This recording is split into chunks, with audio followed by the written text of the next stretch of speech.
رات کو دن سے اور دن کو رات سے، یعنی ایک دوسرے کو ڈھانپ دیتا ہے، ایک دوسرے کے پیچھے جلد جلد چلا آ رہا ہے، اور اس نے سورج اور چاند اور ستاروں کو بنائے اس حال میں کہ سب اس کے حکم کے پابند ہیں۔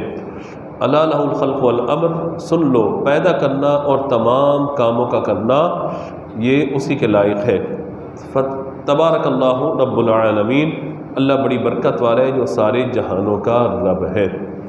دیکھیے اس آیت مبارکہ میں بیان فرمایا گیا کہ اللہ نے زمین و آسمان کو 6 دن میں پیدا فرمایا۔ اللہ تعالیٰ نے سورہ یاسین میں ارشاد فرمایا انما امرہ اذا اراد شیئا ان یقول له کن فیکن، ہم کس کام کا ارادہ فرماتے ہیں تو کن کہتے ہیں ہو جاتا ہے۔ یہ کن تلفظ نہیں ہے، یعنی یہ زبان سے کوئی کن کا لفظ ادا کرے، تلفظ ادا کرے، زبان سے بولے تب جا کے ایک کام ہو، بلکہ اللہ تعالیٰ کا کن کے معنی ہوتے ہیں اللہ کا ارادہ کرنا، اللہ کا ارادہ کرنا۔ تو اللہ تبارک و تعالیٰ نے یہ ارادہ فرمایا کہ زمین و آسمان کو 6 دن میں تخلیق فرمایا جائے۔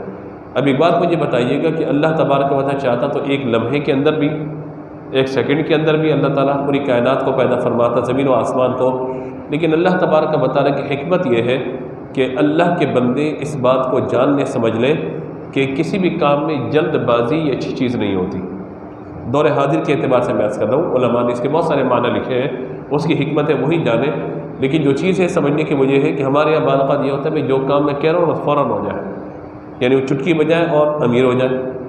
وہ صبح اٹھیں گے تو ہمارے گھر کے سامنے مطلب بڑی سی کار کھڑی ہوئی ہوگی، ہم صبح اٹھیں گے تو سوئے ہیں اپنے چھوٹے سے کمرے میں، اٹھیں گے تو بڑا محل ہوگا۔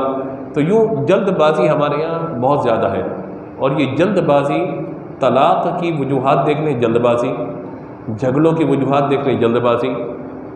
آپ افطار کے بعد جب سفر کرتے ہوئے آئیں تو حادثات آپ کو نظر آتے ہیں، وجہ کیا ہوتی ہے؟ بولیے، جلد بازی۔ آپ صبح آفس کے لیے آپ نکلیں، کام کے لیے نکلیں تو لوگوں کے ٹریفک کا انداز دیکھیں کیسے گاڑیاں ڈرائیو کر رہے ہوتے ہیں، یا وہ موٹر سائیکل والے ہوں یا اپنی گاڑیوں والے ہوں یا ایون بسیں چلانے والے ہوں، جو بھی ہوں آپ کو اندازہ ہو جائے گا۔ اور یہ ٹینکر، ٹرالے جو ہمارے یہاں مطلب پوزیشن ہوتی ہے گاڑی چلانے کی، ڈرائیو کرنے کی، کہ بس دل چاہتا ہے کہ سب کو میں ماروں اور سب کے اوپر سے اڑتا ہوا چلا جاؤں میں، اتنی جلد بازی ہوتی ہے۔ اور یہ جلد بازی شیطان کی طرف سے بعض بات ہوتی ہے۔ تو کسی بھی کام میں تدبر، حلم، بردباری، سوچ و فکر، اس کے بعد سارا معاملہ ہونا چاہیے، جلد بازی میں کچھ بھی نہیں ہونا چاہیے۔ اور جو جھگڑے اور فساد کے نتیجے ہیں نا وہ جلد بازی ہیں، طلاق کے نتیجے جلد بازی، تو ایسا رہنا ہی نہیں ہے مجھے، کیوں نہیں رہنا؟ بس رہنا ہی نہیں ہے، 10 منٹ کے بعد عقل ٹھکانے آ جاتی ہے کیا ہوا کیا نہیں ہوا۔ تو یوں جلد بازی کی وجہ سے انسان بہت ساری خرابیوں کا شکار ہو جاتا ہے۔ تو اللہ تبارک و تعالیٰ نے گویا کہ اگر میں اپنی زبان میں جو بات میں سمجھا وہ عرض کروں آپ کو کہ اللہ تعالیٰ فرماتا ہے کہ میں ایک لمحے کے اندر، لمحے کے کروڑویں حصے میں جو چاہوں پیدا کر دوں، مگر میں نے زمین و آسمان کو 6 دن اور 6 رات کے اندر پیدا فرمایا۔ اور 6 دن 6 راتیں یہ دنیاوی اعتبار سے ہے، جو دنیا کا معاملہ ہے، دنیا کے 6 دن، دنیا کی 6 راتیں، تو یہ اللہ تبارک و تعالیٰ کی طرف سے اس طرف اشارہ ہے کہ اس نے اس کائنات کو وجود بخشا۔ تو اے میرے بندو، آہستہ آہستہ سکون کے ساتھ، تحمل کے ساتھ سب کام کرو، جلد بازی نہ کیا کرو۔ حضرت سہل بن ساعدی رضی اللہ تعالیٰ عنہ فرماتے ہیں کہ نبی مکرم علیہ الصلوۃ والسلام نے فرمایا کام میں جلد بازی نہ کرنا اللہ کی طرف سے ہے، اور جلد بازی کرنا یہ شیطان کی طرف سے ہے۔ تو جلد بازی کسی کام میں نہیں کرنی چاہیے، لیکن کچھ کام ایسے جن میں جلد بازی کا کہا گیا ہے، یعنی ان کاموں میں جلد بازی سے مراد یہ کہ ان کاموں میں تاخیر نہ کی جائے۔ فرمایا کہ جب بچوں کی نکاح کی عمریں ہو جائے تو اس وقت تاخیر نہ کی جائے۔ اسی طریقے سے مہمان آ گیا، اس کی ضیافت کرنے میں تاخیر نہ کی جائے۔ اسی طریقے سے کسی شخص کا انتقال اگر ہو جائے تو اس کی تدفین اور جنازے میں تاخیر نہ کی جائے۔ ہمارے یہاں تو اب وہ سرد خانے بن گئے، 2 دن تک میتیں رکھی ہوئی ہوتی ہیں۔ کیا ہے بھئی، وہ بیٹا آ رہا ہے اس کا انتظار ہے، بھائی آ رہا ہے اس کا انتظار ہے، بیٹی آ رہی ہے، بہن آ رہی ہے اس کا انتظار ہے۔ تو بہرحال یہ ہمارے یہاں کے معاشرتی ایشوز ہیں، لیکن حکم یہی ہے کہ جب کسی کا انتقال ہو جائے تو جتنا جلدی ممکن ہو اللہ کی امانت کو زمین کے سپرد کر دیا جائے، بلا وجہ اس میں تاخیر نہیں کرنی چاہیے۔ اور جو لوگ آخری دیدار کے لیے ہوتے ہیں اور پہنچ رہے ہوتے ہیں، آ رہے ہوتے ہیں، بعض اوقات فلائٹ نہیں ملتی، بعض اوقات گاڑیاں نہیں ملتی، دوسرے شہر میں دوسرے ملک میں ہوتے ہیں، ویزے نہیں ملتے، تو بہت سارے ایشوز ہوتے ہیں۔ تو کوشش یہی کرنی چاہیے کہ اگر ممکن ہو تو وقت کے اندر جتنا جلدی ممکن ہو تدفین وغیرہ کے معاملات کو مکمل کر لینا چاہیے۔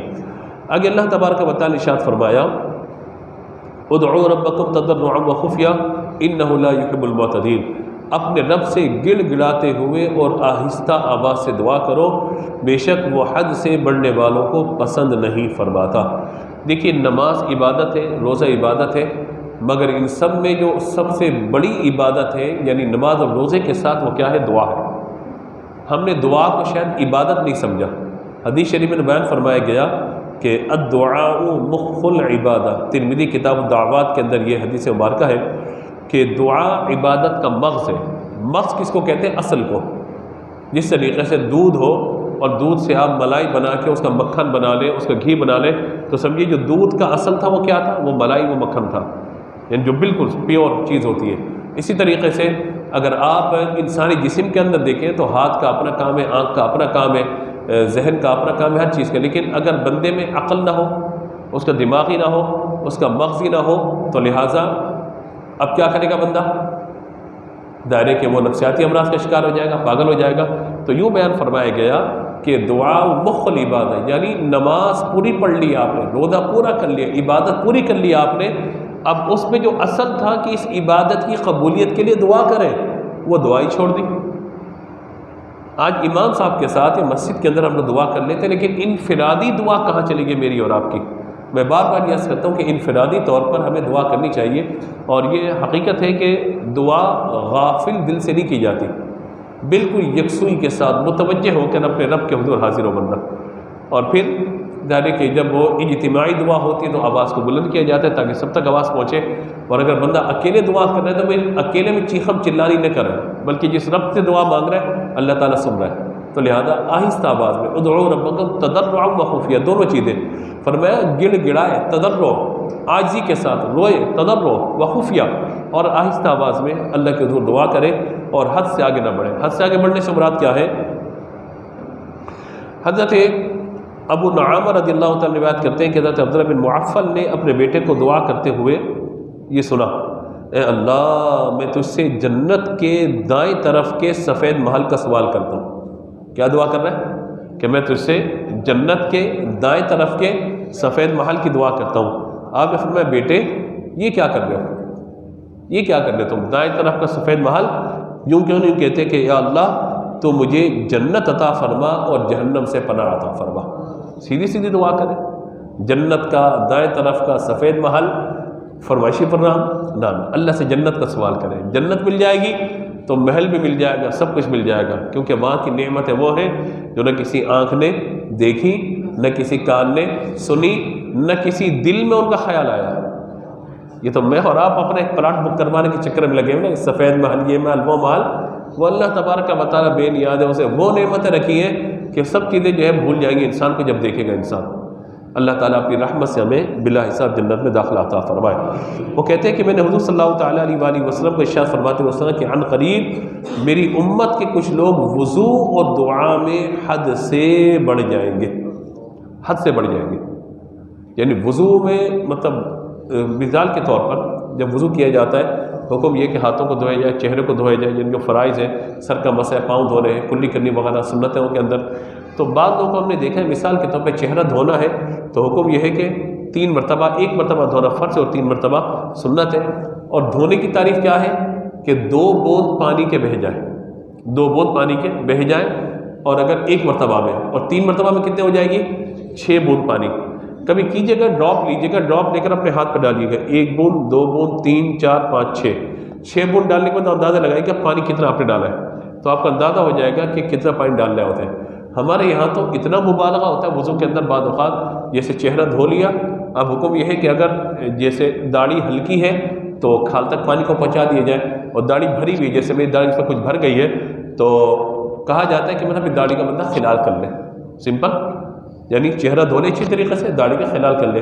آپ نے بعض لوگوں کو دیکھا ہوگا 3 مرتبہ چہرہ دھوتے اچھی طرح، اس کے بعد نلکے کے نیچے داڑھی لے کے بسم اللہ الرحمن الرحیم، چلو بھائی، پھر یہاں داڑھی لے کے یوں، پھر یوں کر کے داڑھی، مطلب بھائی کتنا پانی ضائع ہو رہا ہے۔ تو یہ وضو میں حد سے بڑھنا ہے۔ اسی طریقے سے کونیاں دھو لی، حکم کیا ہے؟ ہاتھ لے گئے اور دھونا ہے. جب ہاتھ دھونا ہے تو لوگ کونی سے دھونا شروع کرتے ہیں، خلاف سنت ہے.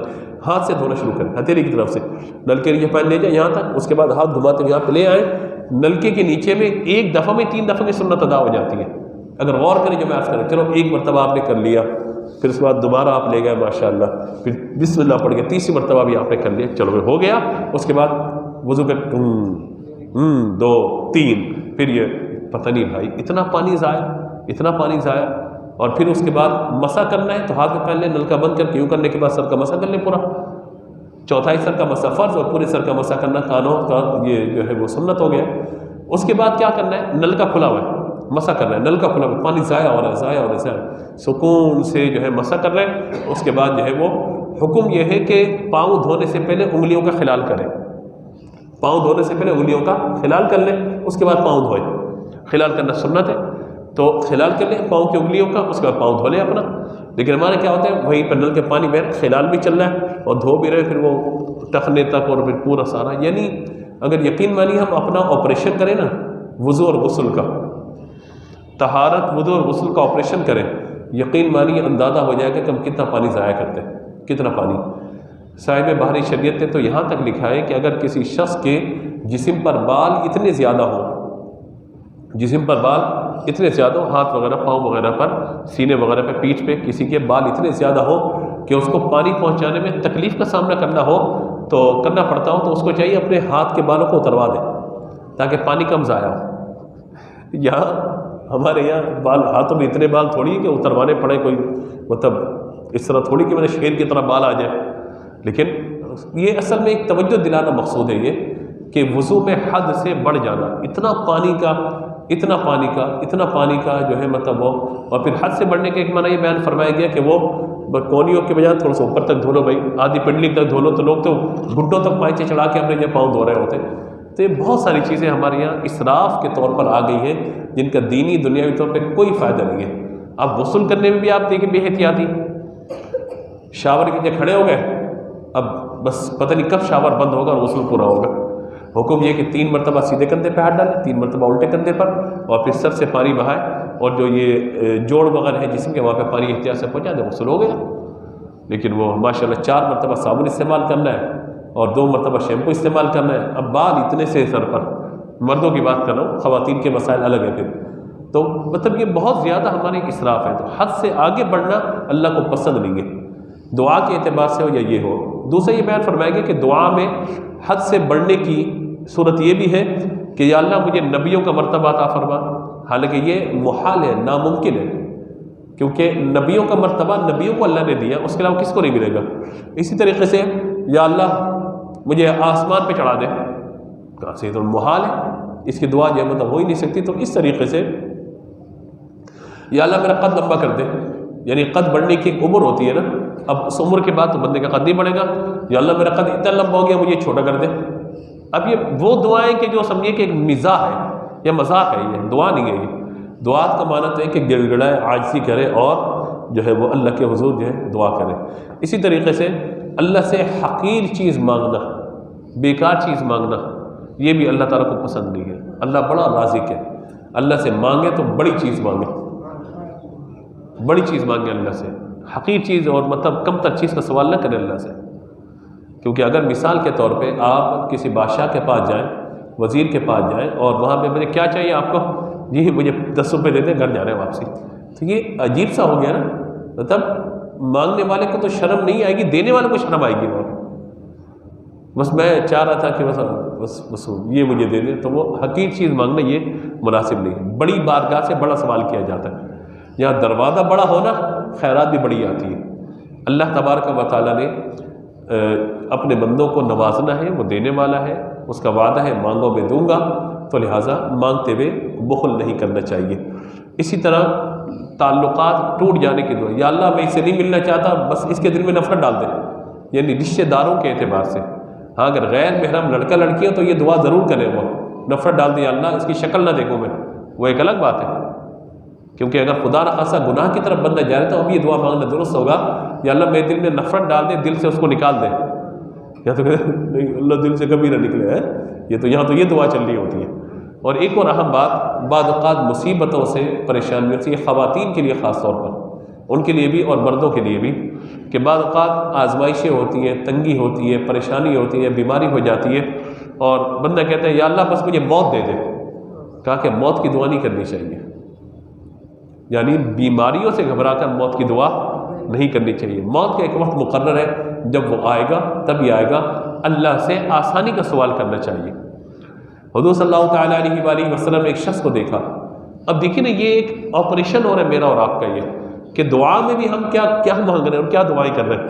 حضور نے ایک شخص کو دیکھا، خواتین میں یہ بہت زیادہ ہوتا ہے، خاص طور پہ بڑی عمر کی جو خواتین ہوتی ہیں نا، جب وہ ساس بن جاتی ہے اور بہو آ جاتی ہے کالے بال والی، اور ان کے بال سفید ہو جاتے ہیں، کہتے ہیں پتہ نہیں کہاں سے کالے بال والی میرے بیٹے کے چپٹ گئی آ کے چڑیل.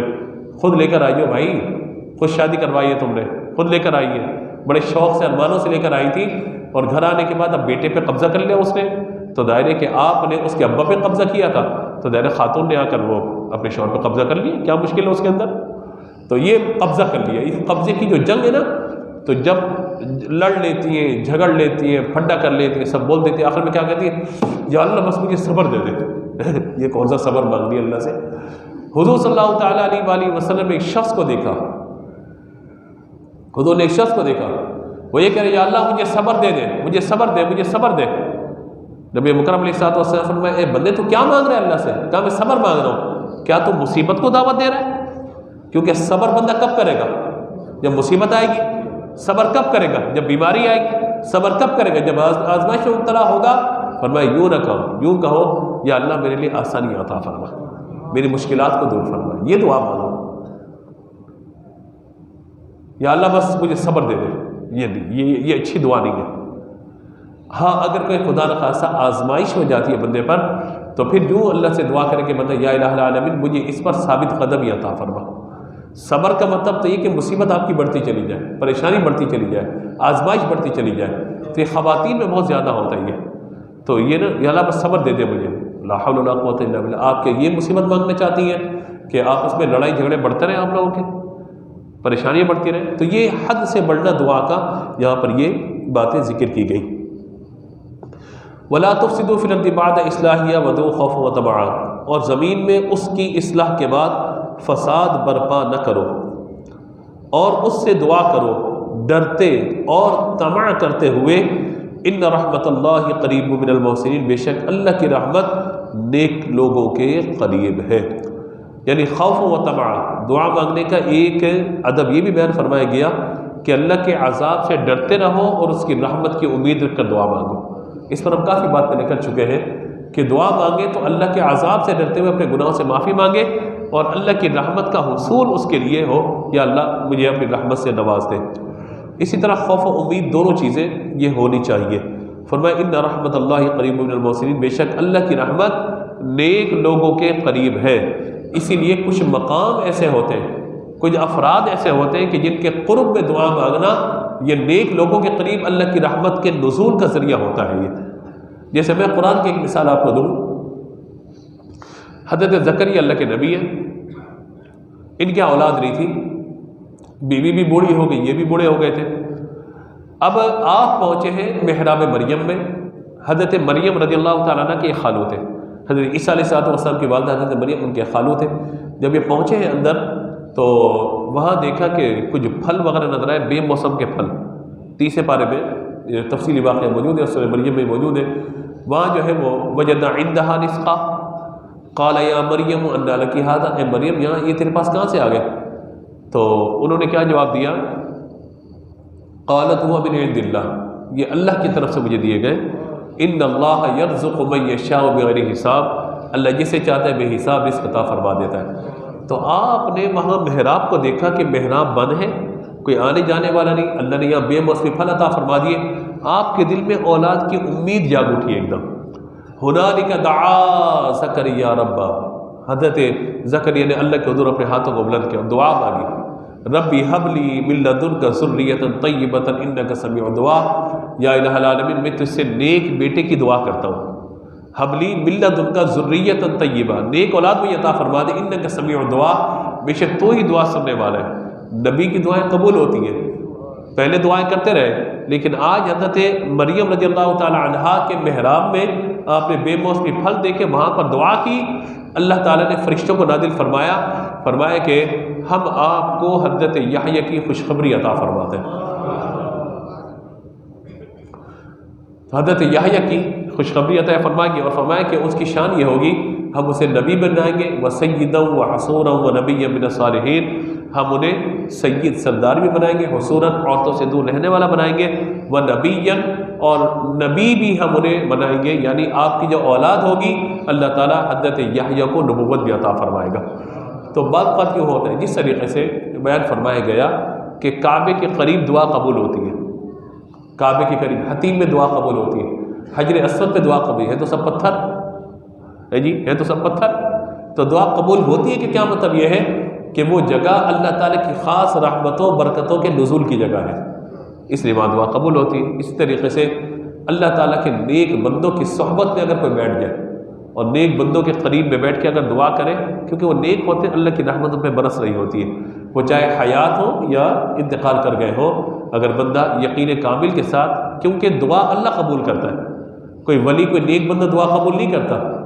اسی طریقے سے نبی پاک علیہ الصلوۃ والسلام کے نوطۂ اطہار پر جا کر، اور یہ تو بیان فرمایا گیا کہ اسألک الشفاعۃ یا رسول اللہ، یہ الفاظ ادا کیے جائے کہ اللہ کے رسول میں آپ کے حضور آیا ہوں، اور آپ کی حدیث ہے یہ کہ من زار قبری وجبت لہ شفاعتی، کہ جو میری قبر کی زیارت کرے گا اس کی شفاعت واجب ہو جائے گی۔ تو اسألک الشفاعۃ، اسألک الشفاعۃ، اے اللہ کے رسول میں آپ سے شفاعت کا سوال کرتا ہوں، شفاعت کا سوال کرتا ہوں۔ تو کچھ مقامات ایسے ہیں، اب کوئی شخص کعبۃ اللہ شریف پہنچ جائے، مسجد حرام میں بیٹھا ہو، کعبے کو دیکھے اور کیا پتہ نہیں میری دعا قبول ہوگی نہیں ہوگی، تو اللہ کے بندے پھر کہاں دعا قبول ہوگی؟ حضور کی مسجد میں، مسجد نبی میں بیٹھا ہو، اصحاب صفہ پر بیٹھا ہو، چبوترا جو ہے یعنی رحمتوں کے نزول کی جگہ، حضور کے روضے پر حاضر ہو، اور پھر کیا پتہ نہیں میری دعا قبول ہوگی نہیں ہوگی؟ پھر دعا قبول، کیونکہ دعا کرے بندہ تو یقین کے ساتھ کہ اللہ تعالیٰ اسے قبول فرمائے گا۔ وَهُوَ الَّذِي يُرْسِلُ الرِّيَاحَ بُشْرًا بَيْنَ يَدَيْ رَحْمَتِهِ، اور وہی ہے کہ ہوائیں بھیجتا ہے اس کی رحمت کے آگے خوشخبری سناتی ہوئی، حتیٰ اذا اقلت سحابا ثقال سخنہ لبلد میت فانزلنا به الماء فاخرجنا به من كل الثمرات كذلك نخرج الموتى لعلكم تذكرون، پھر جب یہ بھاری بادل اٹھتے ہیں اور ہم اسے کسی مردہ شہر کی طرف چلاتے ہیں، اور وہاں ہم اس مردہ شہر میں پانی اتار دیتے ہیں، تو اس پانی کے ذریعے زمین سے ہر طرح کے پھل نکالتے ہیں، اسی طرح ہم مردوں کو زمین سے نکالتے ہیں یا زمین سے نکالیں گے۔ یہ بیان اس لیے ہے تاکہ تم نصیحت حاصل کرو، یعنی لوگ کہتے تھے کہ بندہ کیسے زندہ ہوگا دوبارہ، اللہ تعالیٰ نے فرمایا ہم آسمان سے بارش کو نازل فرماتے اور زمین سے پھلوں کو نکال دیتے ہیں، ایک دانہ آپ زمین میں ڈالتے ہیں، گٹھلی آپ زمین میں ڈالتے ہیں، ایک دانہ ایک گٹھلی آپ زمین میں ڈالتے ہیں، وہ زمین میں ختم ہو جاتی ہے، فنا ہو جاتی ہے، اس سے اللہ تعالیٰ ایک کومپل نکالتا ہے، ایک چھوٹا سا پودا نکالتے ہیں، جب اوپر آپ دیکھتے ہیں ایک گٹھلی سے، ایک بیج سے اللہ تعالیٰ سینکڑوں پھل اور سینکڑوں اناج عطا فرماتا ہے، تو اللہ تعالیٰ فرماتے ہیں جب ہم یہ کر سکتے ہیں تو ہم قیامت کے دن اسی طریقے سے مردوں کو زندہ بھی کر دیں گے۔ تو یہ اللہ تبارک و تعالیٰ کی قدرت کی دلیل ہے، جو خشک لکڑی سے تر و تازہ پھل پیدا کر دے، تو کیا وہ انسان کو دوبارہ زندہ نہیں کر سکتا؟ یقیناً اس کی قدرت ہے۔ والبلد الطیب یخرج نباتہ بإذن ربہ، اور جو اچھی زمین ہوتی ہے اس کا سبزہ تو اپنے رب کے حکم سے نکل آتا ہے۔ والذی خبث لا یخرج الا نکدا، اور جو خراب زمین ہو اس میں سبزہ بہت تھوڑا سا بڑی مشکل سے نکلتا ہے۔ کذالک نصرف الآیات لقوم یشکرون، اسی طرح شکر کرنے والوں کو ہم تفصیل سے اپنی آیات بیان فرماتے ہیں۔ یہاں مسلمان اور کافروں کی مثال دی گئی ہے، یعنی جس طرح اچھی زمین ہو اس پر جب پانی پڑتا ہے تو سبزہ بہت اچھی طریقے سے نکلتا ہے، اور بنجر زمین ہوتی ہے اس پہ آپ بڑی محنت کرتے ہیں، سب کچھ کرتے ہیں، اس کے بعد کہیں کوئی تھوڑا سا سبزہ نکل آئے تو نکل آئے، ورنہ وہ زمین جو ہے وہ کیا ہوتی ہے، بولیے، بنجر رہتی ہے۔ تو اللہ تعالیٰ نے مسلمان اور کافروں کی مثال یوں ہی دی ہے، فرمایا کہ جب مومن کے دل پر قرآنی آیات کی بارش ہوتی ہے تو وہ اس سے نفع اٹھاتا ہے، اور اس کی عبادت اور اللہ کی طرف اطاعت بڑھتی چلی جاتی ہے، اس کا دل قرآن کے نور سے منور ہوتا چلا جاتا ہے۔ یہ مسلمان کی مثال ہے، وہ عبادت کرتا ہے، اس کے دل پر، اس کے جسم پر، اس کی روح پر اس کا اثر مرتب ہوتا ہے۔ وہ عبادت کرتا ہے تو اللہ تعالیٰ کے نبی صلی اللہ تعالیٰ علیہ وآلہ وسلم نے جو کچھ شریعت مطالعہ کے احکامات عطا فرمائے وہ ان پر عمل میں آگے بڑھتا چلا جاتا ہے۔ اور منافق اور کافر کی مثال کیا ہے کہ جیسے خراب زمین بارش سے نفع نہیں اٹھاتی، اسی طریقے سے کافر بھی قرآن سے نفع نہیں اٹھاتا، فاسق بھی قرآن سے نفع نہیں اٹھاتا۔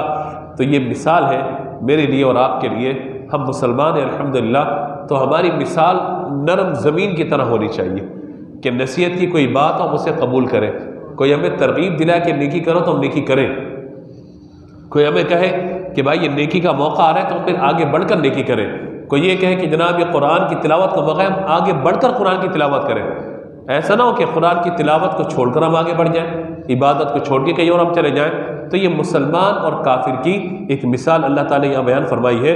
والبلد الطیب، جو اچھی زمین ہوتی ہے، یخرج، نکلتا ہے اس سے نباتہ، سبزہ، باذن ربی، اپنے رب کے حکم سے، والذی خبث لا یخرج الا نکدا، اور جو زمین اچھی نہیں ہوتی اس میں سبزہ بولیے نہیں نکلتا۔ یعنی ایمان والے جو ہیں ان کو ایمان کے ساتھ ساتھ اعمال صالحہ کے پھل بھی نصیب ہو جاتے ہیں، اعمال صالحہ کے نیک اعمال کے خوشبودار پھول بھی نصیب ہو جاتے ہیں۔ نیکیوں سے ان کی زندگی میں خوشبو آ جاتی ہے، نیکیوں سے وہ سیراب رہتے ہیں، اسی لیے اعمال کا وزن ان کا دن بدن بڑھتا چلا جاتا ہے، دن بدن ان کے اعمال میں اضافہ ہوتا چلا جاتا ہے، کیونکہ قرآن سے وہ فائدہ حاصل کرتے ہیں۔ اس کے برعکس وہ لوگ کہ جو کافر ہیں یا فاسق ہیں ان پر قرآن کی آیت کوئی اثر نہیں کرتی، ان پر نصیحت کرنے والے کی نصیحت اثر نہیں کرتی، نہ وہ نصیحت کو قبول کرتے، فقط مطلب یہ سمجھیے کہ بیٹھے اٹھے اور چلے گئے، نشستن گفتن اور برخاستن، بیٹھے سنے اور چلے گئے۔ مسلمان کی شان یہ نہیں ہوتی، مسلمان کی شان یہ ہے کہ وہ سنتا بھی ہے، سمجھتا بھی ہے، اور پھر عمل بھی کرتا ہے اور اس پہ استقامت بھی حاصل کر لیتا ہے۔ یہ مسلمان کی شان ہے۔ اللہ تبارک و تعالیٰ ہم سب کو عمل کی توفیق عطا فرمائے۔ کل سے انبیاء کرام علیہ السلام کے واقعات شروع ہونے ہیں۔ نوح علیہ السلام کا واقعہ آ جائے گا، اس کے بعد